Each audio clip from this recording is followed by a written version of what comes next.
salaamaaleykum ñu ngi leen di nuyu di ñëwaat tey ngir wax leen li nga xam ne nii moom la ñu def ci jamono yi ñu génn ci li nga xam ne nii mooy liggéey bi ñu sas sa Assemblée nationale. Ci début janvier bi dem nañu ci benn ferme bu ñuy wax la société QVS muy nekk société qualité végétable Sénégal. Dafa fekkoon am ñu ñëw seet suñu au niveau de l'Assemblée nationale di ñu wax jafe-jafe yi nga xam ne ni ñoom la ñu rencontré au niveau de cette ferme. Am na it loo xam ne nii pour nga mën ci àddu il faut nga xam li xew donte ñëw nañ indil ñu benn dossier ñu lire dossier bi xam li nekk ci dossier bi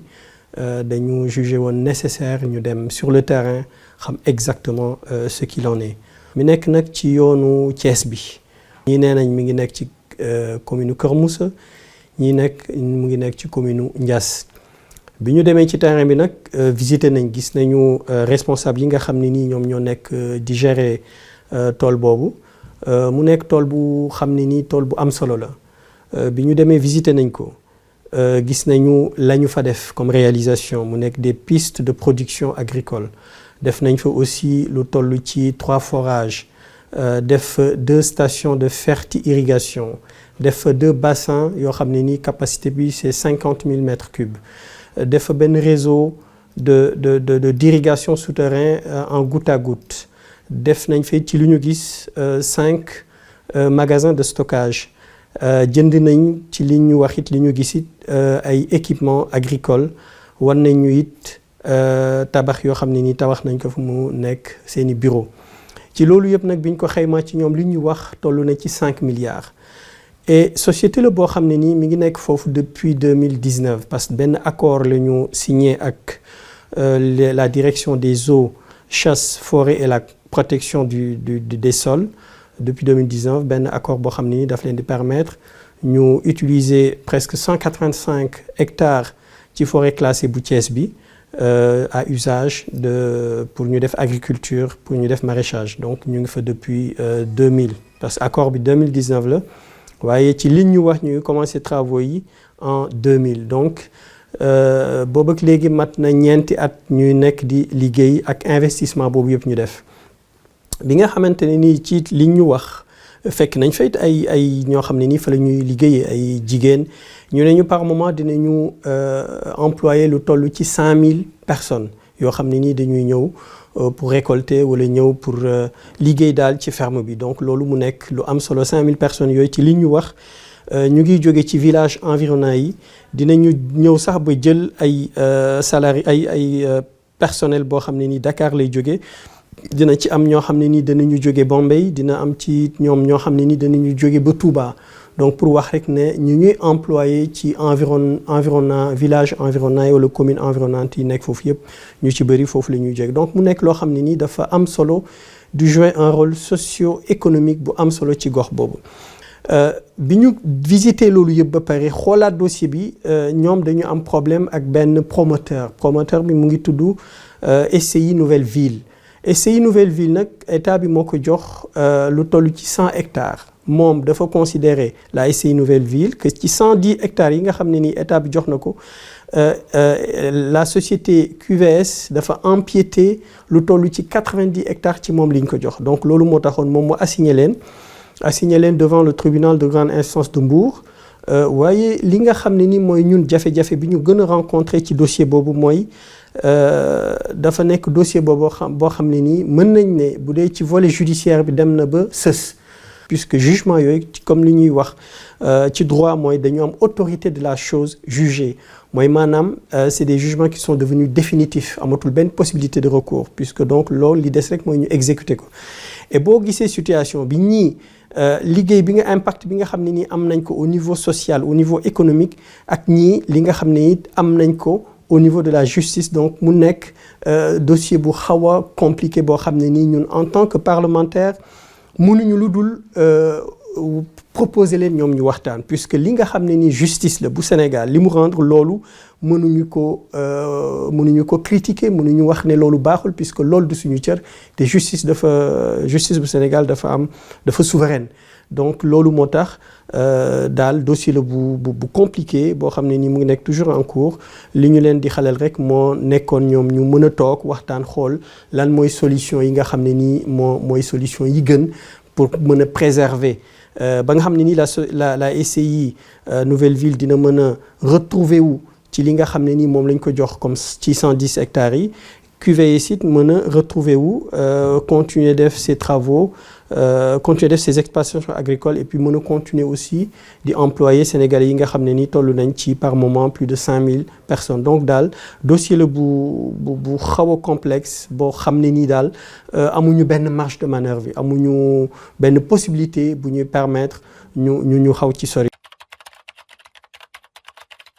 bi nga xam ne nii jóge nañ ci dossier bu la société QVS contre la SCI Nouvelle Ville am na beneen dossier boo xam ne nii am nañ ci taxawaay te dossier boobu je pense que sénégalais yëpp yëg nañ ko te dégg nañ ci lu bëri mooy la demande de levée de l'immunité parlementaire du député Mouhamadou Ngom di Farba. ci li ñu gis ci li ñu jox comme information le 20 décembre 2024 la CENTIF mu nekk la cellule nationale de traitement des informations financières dafa saisir le parquet financier à travers 2 rapports benn bi rapport bi mu nekk numéro 41 beneen bi nekk numéro 51 ci rapport yooyu nag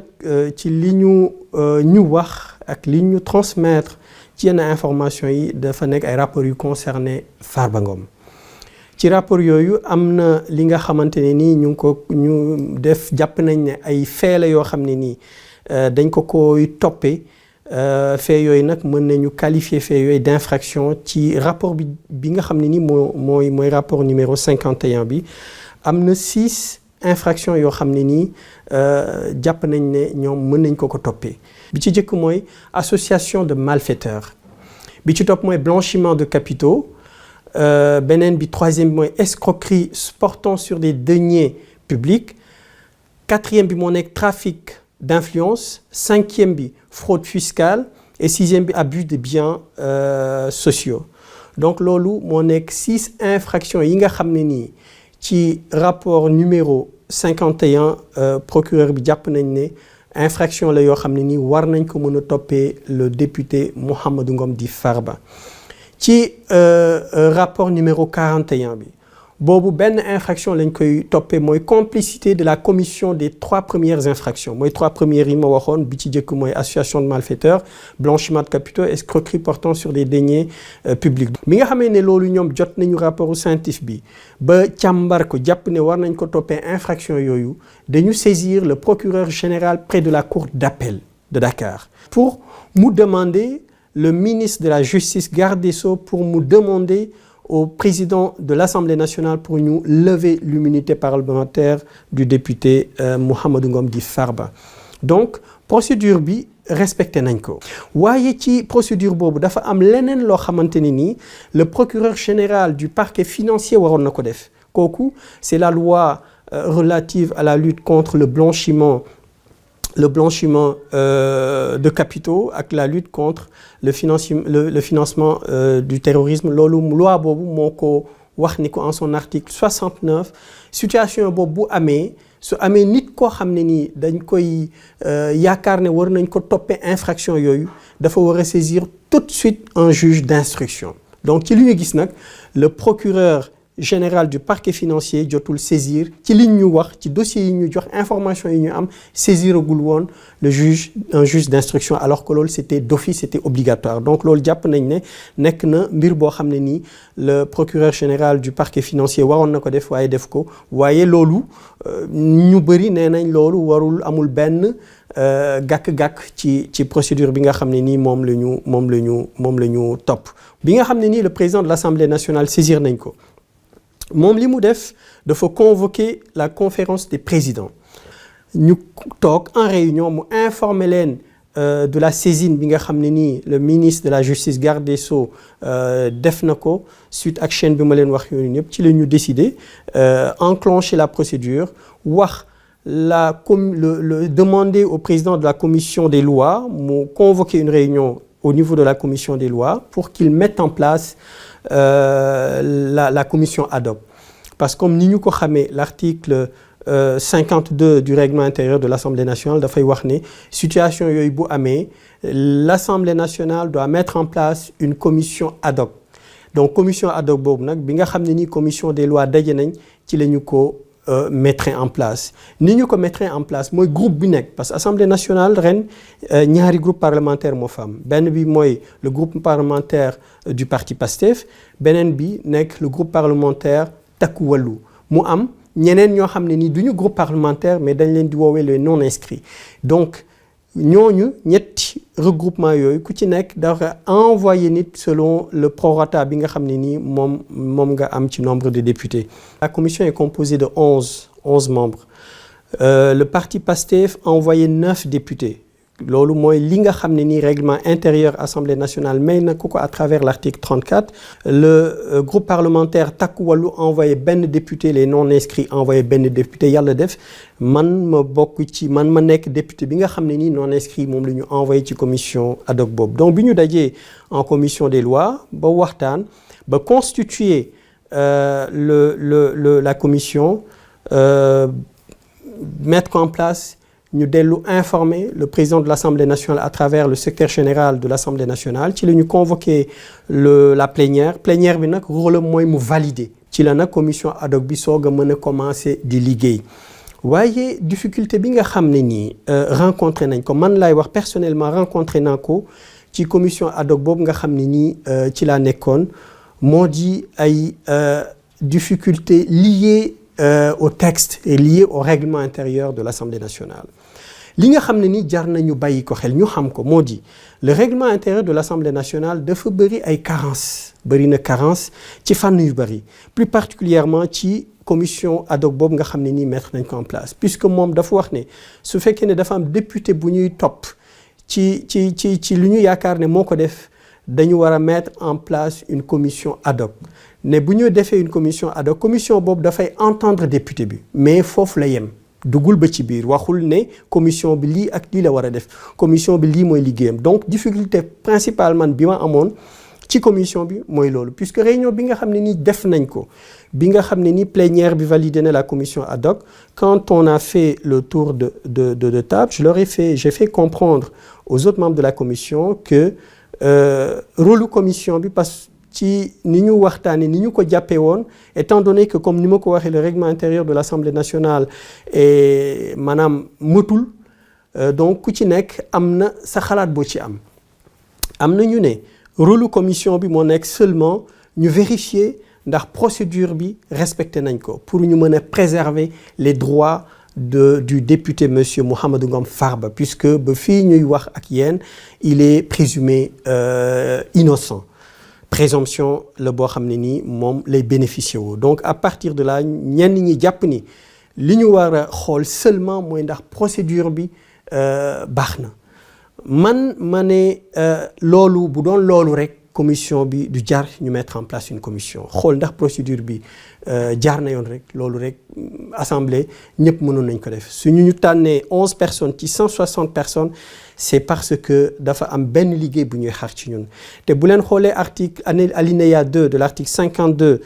du règlement intérieur de l'Assemblée nationale dafa wax ne député boobu dañ ko war a entendre mais donc su fekkee ne procédure rek la ñuy vérifier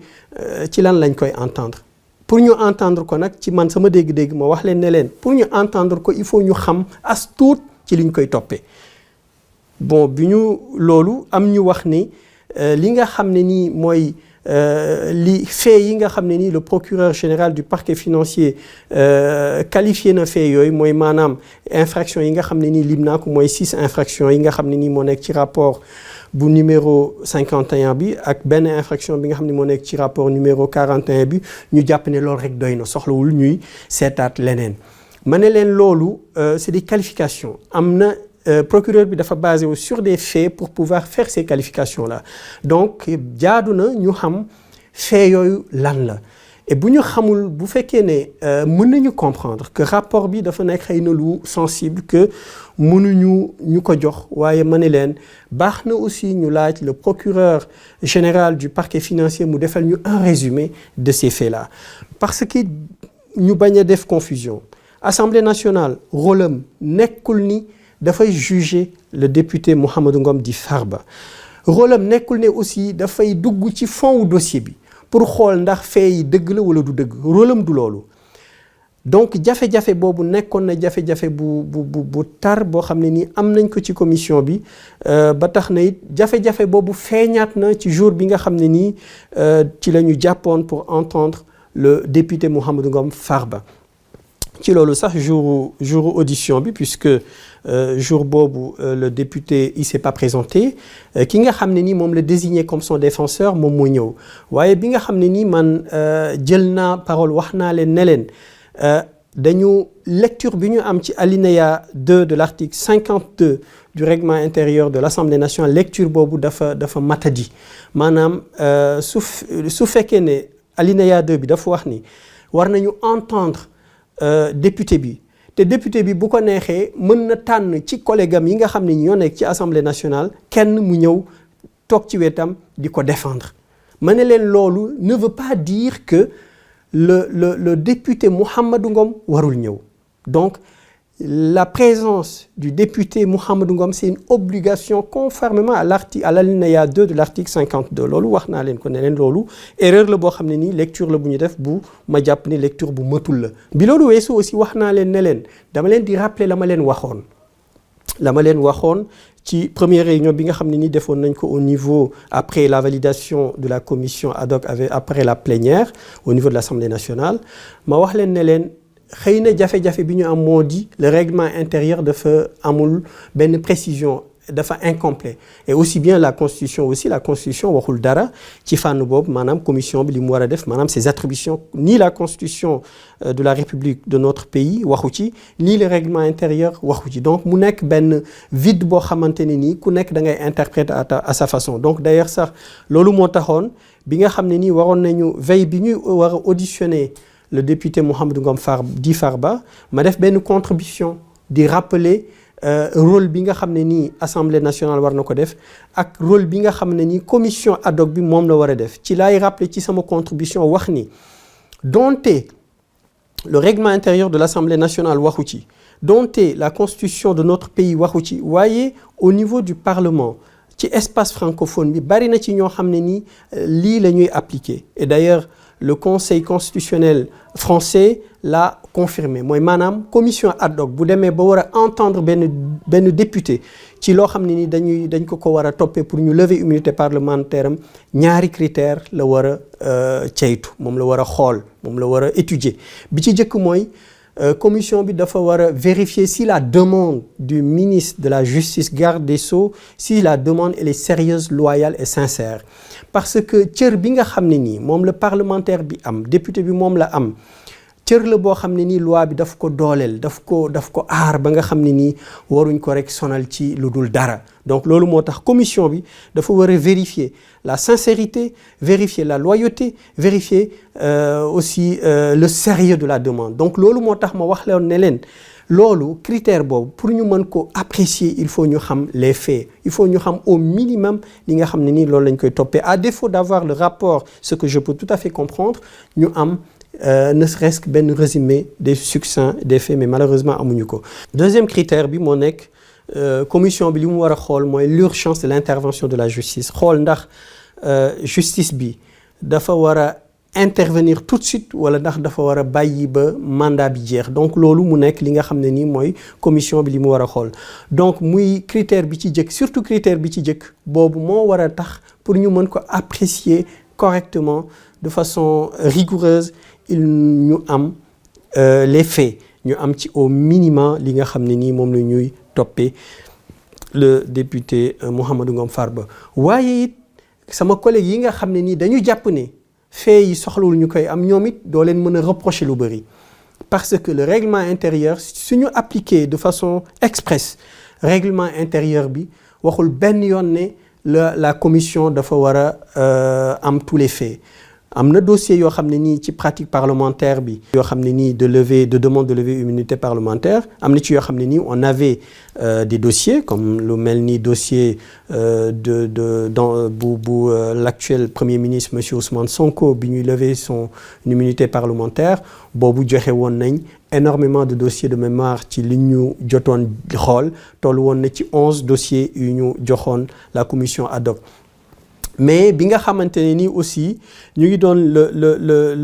la CREI mi ngi doon demander la levée des immunités parlementaires des députés Abdoulaye Baldé Ousmane Ngom et Oumar Sarr boobu aussi c'était juste une demande manuscrite une demande bu ñu adressée à l'Assemblée nationale sans pour autant qu'il y ait de dossier donc pour wax rek ni l'urgence ci man li ma leen wax bi nga xam ne nii intervenir naa dama leen wax ne leen l'Assemblée ne peut pas continuer de fonctionner de façon approximative mooy maanaam le règlement intérieur de l'Assemblée nationale il est plus que urgent ñu jël ko càmbar ko compléter ko ba nga xamante ne nii ëllëg du ñu travailler de façon approximative puisque ñi ne soxlawuñu fee mënoo leen reprocher dara puisque règlement intérieur de l'Assemblée nationale waxul ne dañu war a jot fee ñi nga xam ne nii dañu ne am nañu dañu war a jot fee it ñooñu it fi ñu ko teg am nay argument donc lii war te mu nekk loo xam ne nii c'est très urgent moom laa wax sànq mooy ñu xoolaat le règlement intérieur de l'Assemblée nationale càmbaraat ko te li ci am solo man bi nga xam ne nii àdduna wax leen loolu ne leen loolu farata la ñu def ko en urgence ci la ma le président du groupe parlementaire tontu wax ma ni ma comme moom mi ngi bokk conférence des présidents wax ma ni ma le président de l'Assemblée nationale joxe na instruction pour ñu càmbaraat le règlement intérieur de l'Assemblée nationale loolu it mu nekk lu jar a bàyyi xel et dañu koy wax en toute objectivité ci échange yi nga xam ne nii am nañ ko ak le président de l'Assemblée nationale ak li nga xam ne nii bëgg na ko dynamique yu mu bëgg li mu bëgg enclencher au niveau de l'Assemblée nationale nekk na koo xam ne nii aussi bëgg na améliorer liggéey bi nekk na ko aussi bëgg na liggéey bi jaar yoon donc loolu mu nekk lu am solo loo xam ne nii le président de l'Assemblée nationale demandé na ko pour qu'on mette en place un comité d'ailleurs sax tey ñu ngi ci doon waxtaan comité boobu mettre nañ ko en place tànn nañ ñi nga xam ne nii ñoo ci war a nekk pour càmbar li nga xam ne nii mooy xoolaat le règlement intérieur de l'Assemblée nationale donc loolu mu nekk lu am solo dinañu permettre ëllëg ba nga xam ne nii yii jafe-jafe wala yii interprétation du mu mën a ñàkk puisque si le règlement intérieur de l'Assemblée nationale est très précis et assez précis on n'aura pas besoin d'interpréter donc loolu nekk liggéey boo xam ne nii jafe-jafe ñu rencontré en commission et comme ki nga xam ne nii moo ñëwoon muy maître Aïssata Tall Sall moo doon défendre Farba le député Mouhamadou Ngom di Farba moom bi mu jàppee nii parce que dafa demander une suspension de séance pour ñu mën a laaji le procureur du parquet financier des éléments nous permettant ñu xam les faits bi ñu waxtaanee ci suñu biir ñu jàppit ne comme règlement intérieur de l'Assemblée nationale waxul benn yoon ne commission bi dañ ko war a jox rapport wala dañ ko war a jox lii dafa ne rek dañ ko war a entendre lépp loo xam ne nii ku ci nekk yaa ngi koy laaj interprétation lay nekk donc loolu mënul nekk un blocage puisque ce n'est pas une exigence du règlement intérieur de l'Assemblée nationale donc loolu moo tax bi ñu waxtaanee ci suñu biir ñu ànd man personnellement j'étais d'accord que les travaux continuent bi travaux yi continuer ci la ñu dem ba ci recommandation bi nga xam ne nii moom la ñu arrêté mooy demander à l'Assemblée nationale demander à la plénière la levée de l'immunité parlementaire du député Mouhamadou Ngom di Farba parce que man dama jàpp ni képp koo xam ne nii dénk nañ la wala képp koo xam ne nii ñu ngi am lu ñu lay tuumaal farata la ñu dem devant les tribunaux ñu leeral lan la puisque li nga xam ne nii moo nekk ay infractions yi ñu koy toppee nekk na infraction yu bëri infraction yu xam ne nii doy na waar donc loolu jaadu na loolu farata la pour moom sax moom mi nga xam ne nii mooy le député Mouhamadou Ngom di Farba farata la ci moom loolu leer ba sénégalais yëpp xam ndax li nga xam ne nii moom lañ ko bëggee toppee am na wala amul te loolu it dafay am solo ci képp koo xam ne nii acteur public nga waxu sax ku ñuy dénk deniers publics mais képp ku nekk ci acteur ci échiquier politique bi nga xam ne mënuloo nekk di def loola neex lépp looy def acte booy posé da ngay xalaat ëllëg yan conséquences la lay andil te it dina permettre ku ci nekk ñi nga xam ne nii ñu ngi woon ci yoon bi nga xam ne nii du yoon bi gën ñu defaat prise de conscience xam ne li ñuy def baaxul te ëllëg lépp loo xam ne nii def nañ ko te méngoowul ak li texte yi wax méngoowul ak intérêt général méngoowul ak bëgg askan bi danañ la ci topp donc loolu moo tax ma jàpp ni il faut nécessairement ñu continuer la procédure d'autant plus que conformément au réglementaire de l'Assemblée nationale et à la Constitution, les droits du député Mouhamadou Ngom Di Farba ont été respectés. Donc, loolu moo tax man personnellement ma ànd ci ñu continuer travaux yi def une préconisation à la plénière pour ñu lever son immunité parlementaire. Et bi ñu demee aussi au niveau de l'Assemblée nationale bi ñu voté, je pense que ñëpp gis nañ ne voté nañ à la majorité des représentants des 165 députés bu ñu permettre ñu voter la levée de l'immunité parlementaire du député Mouhamadou Ngom Di Farba. Donc loolu nag mu nekk liggéey bi nga xam ne nii man defoon naa ko ci commission bi mu nekk liggéey bu comme ni mu ko waxee sànq bu amoon ay jafe-jafe parce que le réglementaire de l'Assemblée nationale dafa incomplet leerul te man ma amoon beneen gis-gis boo xam ne nii moo nekkoon ni waroon nañu am ne serait-ce qu'au minimum quelques éléments ci fay waaye loolu it nekk loo xam ne nii règlement intérieur waxu ko ba taxit ñu continuer liggéey ba yegg fi ñu yegg donc léegi la balle est dans le camp de la justice pour ñoom ñu continuer seen liggéey donc loolu mooy li nga xam ne nii liggéey nañ ko ci affaire bi ñuy tuddee levée de l'immunité parlementaire du député Mouhamadou Ngom Di Farba. Donc toujours ci liggéey bi nga xam ne nii ñu ngi koy def au niveau de l'Assemblée nationale bokk na ci li ñuy wax les questions écrites ci loolu nag man sama yéene moo nekkoon weer bu nekk ma bind ne serait-ce qu'au minimum ñeent ba juróom questions écrites wala même plus mais loolu moo nekk objectif bi nga xam ne nii am naa ko mën naa je peux même écrire plus de 5 voire même 10 mais l'intérêt c'est pas seulement d'écrire pour écrire da ngay cibler li nga xam ne nii des problématiques yu am solo nga bind ci donc ñaari question la bindagum pour le moment bi ci jëkk mooy li nga xam ne nii mooy bateau bee nekk au niveau du port benn méthanier mu nekk une centrale électrique flottante bateau la boo xam ne nii Turquie ñoo ko moom ñu ngi ko installé foofu depuis ci nguuru président Macky Sall pour mu indi 15% électricité sur le territoire national loolu mun ñuy fàttaliku le plan Takkal du temps du président Abdoulaye Wade ñu xamit jafe-jafe yi nga xam ne nii plan boobu la andil Sénégalais yi ak li mu coûté Sénégalais yi en termes de coût financier donc loolu moo tax pour ñu xam exactement ce qu'il en est ma envoyé benn courrier adressé ko au ministre chargé de l'énergie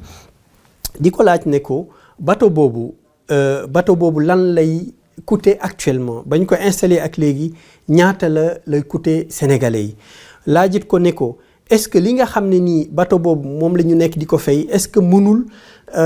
tabax benn centrale électrique boo xam ne nii dinañu permettre mu nekk centrale boo xam ne nii Sénégal moo ko moom et dootuñu permettre ñuy def location di fay ñi nga xam ne nii ay prestataires la te dëkkuñu Sénégal te xam nañ ne bateau boobu li mu ñuy coûter bare na lool te risque bi moo di su fekkee ne dem nañ ba am ay jafe-jafe fayuñu leen ñoom mën nañu débrancher bu boobaa 15% électricité dootul am mën a nekk ci Dakar comme mën a nekk sur tout le territoire national donc loolu mu nekk loo xam ne nii war nañ ci bàyyi xel laaj naa ko aussi ci question bi laaj ko ne ko bi ñuy installer bateau bi est-ce que defoon nañ diagnostic environnemental puisque le code de l'environnement dafay wax ni travaux yu mel noonu su waree am dafa war a am ay investigation yu ñu war a def ma di ko laaj pour préserver l'environnement marin pour préserver le patrimoine culturel bi nga xam ne ni soriwul mu nekk l'île de Gorée puisque bateau bi soriwul ak l'île de Gorée donc loolu moo taxoon ma laaj le ministre de l'énergie laaj ko ne ko bateau boobu ñaata lay coûter actuellement Sénégal li muy coûter Sénégal est-ce que mënuñu ci tabax benn centrale électrique laajit ko ne ko ndax def nañu ay investigation avant ñu di ko mettre en place donc loolu moo nekkoon question bi ci jëkk deuxième question écrite bi mu nekk mu dellu ci wàllu les concours nationaux surtout bi ma ci gën a ciblé mooy ENAM parce que dañuy wax ne concours bu ñu koy def dañu war a nekk égalité de chance mooy sénégalais yëpp yi koy def dañu war a toll au même niveau d'égalité mais li ñu ci seetlu mooy concours yooyu Dakar lañ koy defee bu fekkee ne da nga dëkk fu sore pour nga ñëw def concours bi da ngay rencontrer jafe-jafe yu bëri su fekkee ne amoo fa dëkk Dakar su fekkee ne amoo benn attache fii pour nga def concours bi dafay metti lool doo am benn sérénité donc loolu moo taxoon ma adressé courrier bi le premier ministre puisque école concours ENAM bi école bi koy gérer ci tutelu premier ministre la nekk di ko wax ne ko est-ce que xalaatuñu décentraliser concours yooyu puisque gis nañu concours police nationale bi ci temps Covid bi dañ ko décentraliser woon maanaam defoon nañ ko ci yenn régions yi donc loolu mu nekk loo xam ne nii lu mën a nekk la donc comme defoon nañ ko du temps de la Covid nekk na loo xam ne nii expérience la bu ñu def déjà donc war nañ ko mën a def ci concours nationaux yi ba nga xam ni sénégalais boo xam ne nii bëgg nga def concours bi foo mën a nekk ci Sénégal nga mën a dem ci sa région bi nga nekk nga def ko sereinement def ko avec tranquillité ba am chance yëpp pour mën a réussir donc loolu moo ne woon deuxième question bi xam naa nag ñàkk jot moo tax jotuñu bindaat yeneen am na sax question yoo xam ne bind nañ ko mais déposé guñ ko mais ci suñu prochaine intervention yi ñuy ñëw pour wax leen li nga xam ne ni moom la ñu liggéey au niveau de l'Assemblée nationale dinañ ci ñëwaat wax leen question écrite yi ñu def. boo nekkee député nekkaloo ko ngir sa parti nekkaloo ko ngir sa gox da nga ko nekkal Sénégal yëpp donc loolu ñun ñu ngi ciy bàyyi xel te ñu ngi député it ñi ñu liggéeyal yëpp loolu lañ leen di wax xamal leen ne leen nekk luñ fi seen gox nekk luñ fi seen parti politique Sénégal yëpp lañ fi nekkal donc intérêt Sénégal la ñuy défendre ba tax na liggéey boobu dañ ci war a taxaw ndax man bokk na ci li nga xam ne nii pour man war nañ ko saafara nu mu gën a gaawee donte it am na ñoo xam ne nii amuñ jot waaye su fekkee ne da nga def campagne wax Sénégal yëpp wax ni dama bëgg représenter askan bi au niveau de l'Assemblée nationale pour défendre seeni intérêts pour jàppale nguur gi dans le cadre d'évaluation des politiques publiques dans le cadre du contrôle de la politique publique dans le cadre de légiférer maanaam de def des projets des propositions de loi loolu bu fekkee ne da nga wax Sénégal yëpp wax leen ne da nga ko bëgg la nga leen wala représenter au niveau de l'Assemblée nationale ñu jox la seen kàddu ba ñu fal la waroo def leneen lu dul lépp loo xam ne nii war nga ko def ci sa cadre mission boobu la Sénégal yi jox nga def ko mais député yoo xam ne nii dañuy plénière rek la ñuy ñëw am na ci ñoo xam ne nii sax travaux yi ñuy def duñ ci teew donc loolu man personnellement nekk na loo xam ne nii rafetlu ma ko puisque maa ngi ciy waxtaan sax ak